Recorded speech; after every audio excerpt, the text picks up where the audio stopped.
If you're struggling to remove the crankshaft pulley on the Ford Transit engine, there is a nice little tool from Laser where this can be done really easily. And it is really easy to use. With the crankshaft pulley bolt removed, insert the crank plug like so. Fit the bar with the bolts provided.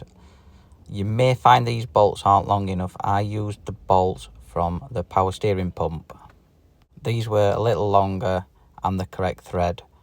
And all you need to do now is just keep tightening the center bolt, and as you tighten this you will see that it starts to pull the crankshaft pulley away from the engine block.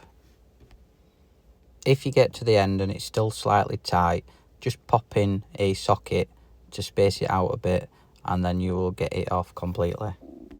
And with that done, you will now be able to continue your job.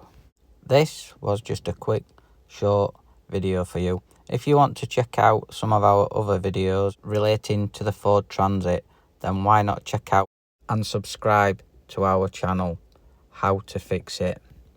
So, thanks for watching. Why not check out some of these other great videos coming up right now.